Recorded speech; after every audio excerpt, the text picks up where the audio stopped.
What's up, everybody? Josh Armijo here. I hope everybody's doing good and well and stuff. I got an album review to do for you, and I'm going to show it to you right now. This is the new album from the band The Faceless, entitled Autotheism. This is released on Sumerian Records. Now, if you're not too familiar with this band, they're based out of Encino, California.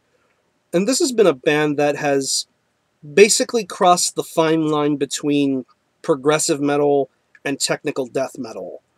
But they do so in a way that sets them apart from the rest of bands that do music like this.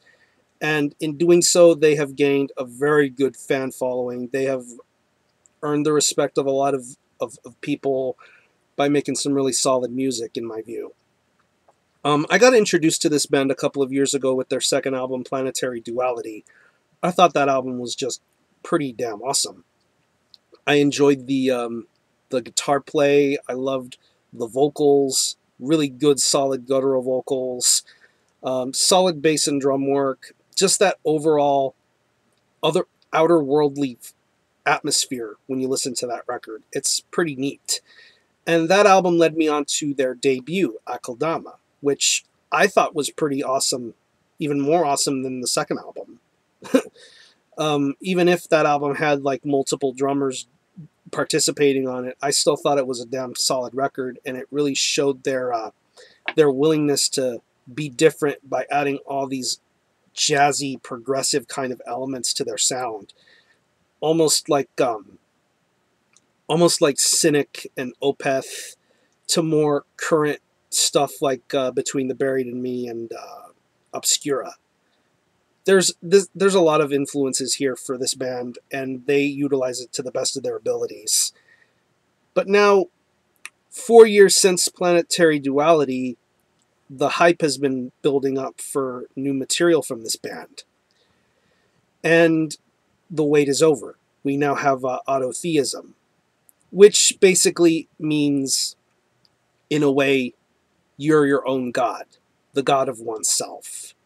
There's a lot more detail to it, but that's best displayed with the lyrical content of this record.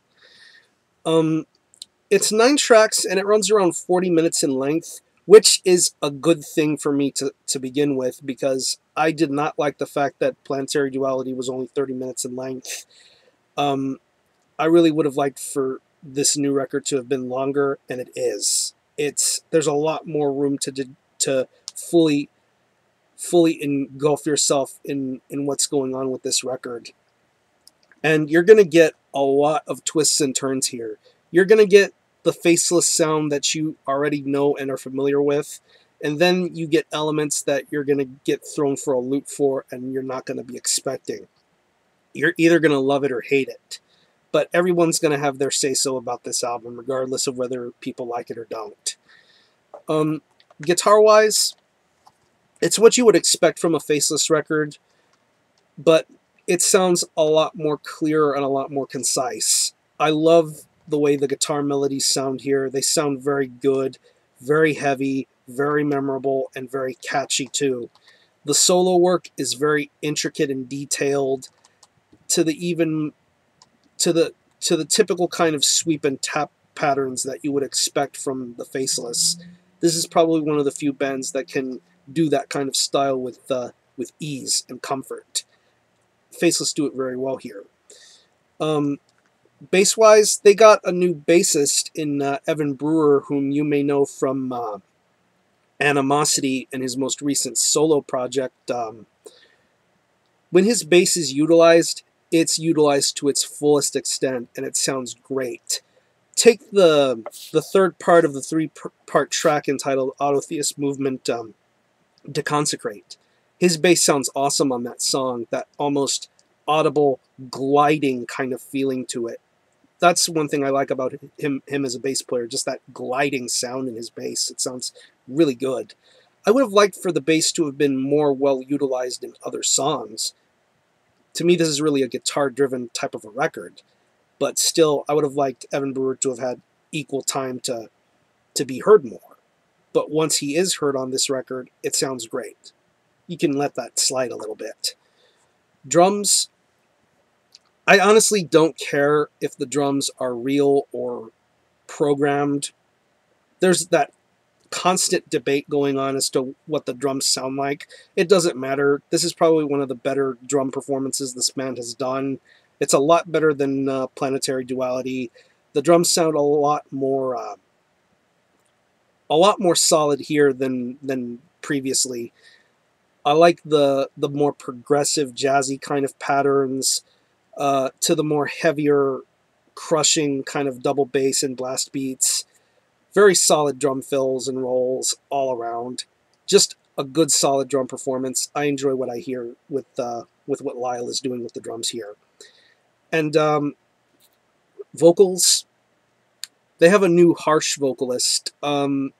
This guy is pretty much a dead ringer for Derek Rydquist. His growls sound absolutely stellar, very guttural, very bellowing, very low, but very understandable, very well enunciated. You can definitely feel what this guy's trying to do. Even to the more higher register screams, they sound really kick-ass. And the clean vocals, which apparently for some reason I don't understand, has been getting a lot of complaints. There were cleans in bits and pieces on Akeldama and Planetary Duality, but with Autotheism, the clean singing is a lot more dominant here than on previous records.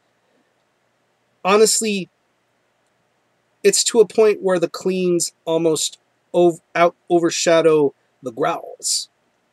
And honestly, I would have liked for this record to have had equal playing time for both the growls and the clean singing. But that's just a personal little complaint of mine. It's nothing against this record. I think it's badass, but still, would have liked there have been more equal growls, equal singing. The singing is pretty solid, pretty much reminiscent of Devin Townsend and Opeth, to the more almost epic operatic kind of singing. I don't know how some people are going to feel about that, but I think the clean singings are solid. I think it's solid. And even to the more atmospheric elements of this record, like the use of keyboards, the synths this time around, a lot more epic, theatrical, and atmospheric. That's where that Devin Townsend influence comes in. It's pretty cool for what's being used for this record. And the saxophone used on the third part of the Autotheist movement track, Deconsecrate, that's pretty damn awesome. That 3-part song at the beginning of this record is pretty much one of the best things about this record, because each song glides seamlessly all together. It's just amazing. It's probably one of the better things about this record. But overall, this is an album that's going to garner a lot of controversy, regardless of whether people love it or hate it. I think this is a damn good record, and this is something that might grow on me with time. I do have my issues with it, but they're not issues that take away my appreciation of this record. But it is what it is. It's pretty damn solid. And if you're a fan of the Faceless, at least give it a shot before you decide to have your say-so on it at the end of the day or whatever. But yeah, it is what it is, I guess. So if I had to pick any favorite tracks, I'd have to say the Autotheism movement track, tracks 1 through 3, Create, Emancipate, Deconsecrate, the Eidolon Reality. I like that version a lot more than the pre-production that got re-released. The Real Thing, to me, is a lot better than demo or pre-production stuff. That's just how I feel. And Hymn of Sanity. Pretty damn good picks, for me at least. I hope you enjoyed this album. Yeah, it is what it is. So again, this is Autotheism by the Faceless. This is released on Sumerian Records. Check it out if you want. And for the time being, I'm going to give this an 8 out of 10. Really solid record. I do have my issues with it, but still, it's not going to stop me from having a good time listening to it. So check out the Faceless. I'm going to conclude this review. Thanks all for watching. Thanks for checking out my channel. And until the next time, Army Ho out.